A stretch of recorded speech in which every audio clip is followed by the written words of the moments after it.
Shalom dan selamat pagi kepada saudara-saudari yang dikasihi dalam Tuhan. Hari ini saya akan menyampaikan sebuah renungan yang bertajuk Dosa Menghambat Kita.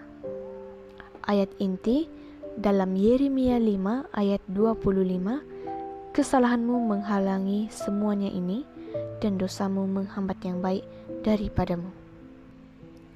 Ada suatu cerita pendek yang menceritakan seorang petani tua selama bertahun-tahun terpaksa membajak di sekeliling sebuah batu besar di salah satu petak sawahnya.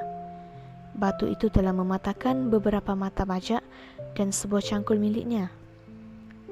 Semakin hari, batu itu makin menyusahkan si petani. Suatu hari, setelah mata bajaknya kembali patah dan dia teringat berbagai kesulitan yang telah ditimbulkan batu itu selama ini, akhirnya ia memutuskan melakukan sesuatu. Ia menancapkan linggis ke dasar batu itu dan betapa terkejutnya karena ternyata tebal batu itu hanya sekitar 30 cm. Dengan menggunakan palu besar, batu itu pun dihancurkan. Petani itu tersenyum malu pada diri sendiri.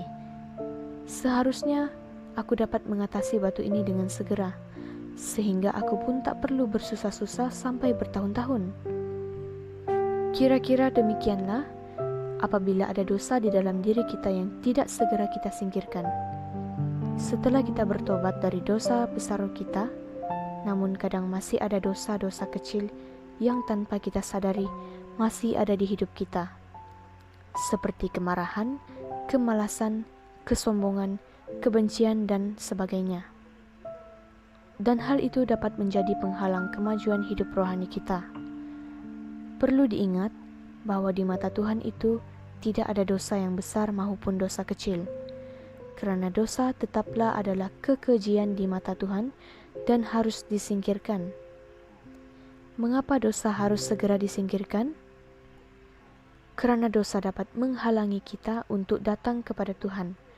Bahkan sering dosa itu menghalangi berkat Tuhan untuk kita.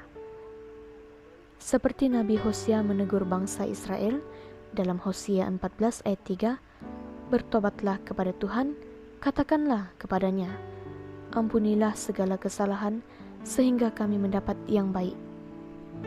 Juga dalam Yeremia 5, hukuman Tuhan tidak dapat dielakkan.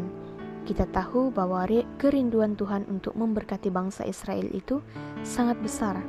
Namun dosa-dosa bangsa Israel lah yang menghambat semua yang baik dari bangsa Israel, sehingga mereka tidak menikmatinya. Jadi, marilah kita miliki hati seperti Raja Daud yang berkata, selidikilah aku ya Tuhan, dan kenallah hatiku. Ujilah aku, dan kenallah pikiran-pikiranku. Lihatlah apakah jalanku serong, dan tuntunlah aku di jalan yang kekal.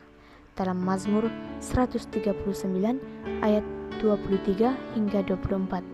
Dengan demikian kita bisa menyingkirkan dosa yang ada dalam diri kita. Semoga renungan yang sederhana ini akan menjadi berkat kepada kita semua. Terima kasih, Tuhan Yesus memberkati.